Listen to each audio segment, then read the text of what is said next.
Welcome to a new World Cup analysis. We're looking at what happened between Austria and Argentina. Incredible. Messi made history for Argentina, becoming the top scorer for the Argentine national team in World Cups, reaching 18 goals. This is incredible. Incredible for Argentina, who also qualified. We're analyzing it here on Falso Nueve TV, Apiulo, talking specifically about Group J. So welcome. Let's get started.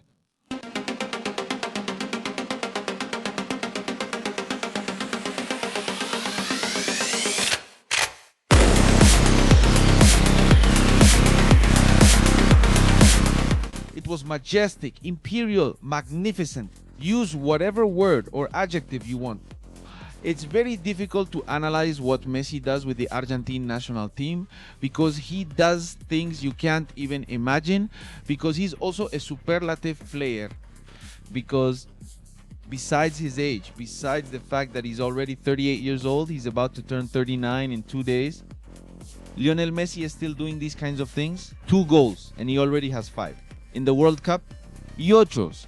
And he also becomes the top scorer in World Cup history, reaching 18 goals, which keeps raising the bar that Kylian Mbappe wants to reach, who is about to play. But what the Argentine national team did in the match is incredible. It's outstanding. So let's quickly go to the board to analyze it. This is how Lionel Scaloni's team lined up. 4-2 with Messi's, who was going to be up front in the attack, but who was going to have a lot of movement in the midfield. Ralf Rangnick's team lined up with a 4-2-3-1 formation, but with a very compact block, trying to recover and take control of the ball at times. But above all, being a very collective and very compact team, both in attack and defense, always keeping the block compact, very compact. So let's jump to the board. Here is the architect. Lionel Scaloni's Argentina, with this very clear 4-2-2 formation. We have to highlight Enzo Fernandez and Lautaro Martinez, the quietest players of the match, because without a doubt, all eyes, all the attention will be on Lionel Messi. But the work that Lautaro Martinez did, Lautaro Martinez helping out in defense. When Austria had the ball, Lautaro Martinez made this move to free up Messi, and that way the team could also stay compact, but above all, help out in defense. Messi's best partner up to this point, or at least in this match, was Mr. Enzo Fernandez. Mr. Enzo Fernandez played however he wanted, moved wherever he wanted. Enzo Fernandez also deserves an honorable mention. The main area of influence for Argentina was in this spot. Almada was constantly moving inside when Messi teamed up with Enzo Fernandez to try to create a scoring opportunity. A perfect triangle, and the ball moved around that way. Argentina was very solid. Argentina was also very compact.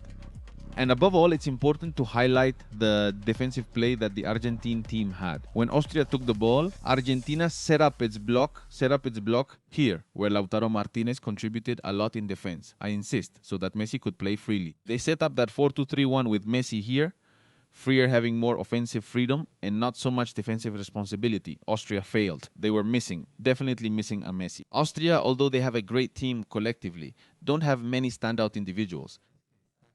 And that's what ended up costing them, because there were moments when Argentina became vulnerable, especially on the flanks. It wasn't Rodrigo de Paul's best match. It wasn't Molina's best match either, although Medina did have a good game. But above all, the right flank of the Argentine national team was very vulnerable. And that's where they lacked that edge, that added value, which Argentina does have with Messi and other individuals like Julian Alvarez, Enzo Fernandez himself, Alexis McAllister, and Thiago Almada. And that's what this Austria is missing. They're missing that individual talent. They ended up paying for it in this match. Argentina wins 2-0 and will play their last match against Jordan. And we'll see who they face in the third round, because it's going to be very important, especially with Uruguay's draw against Cape Verde. Everything is still to be decided. Lionel Messi is creating a great story in his final World Cup.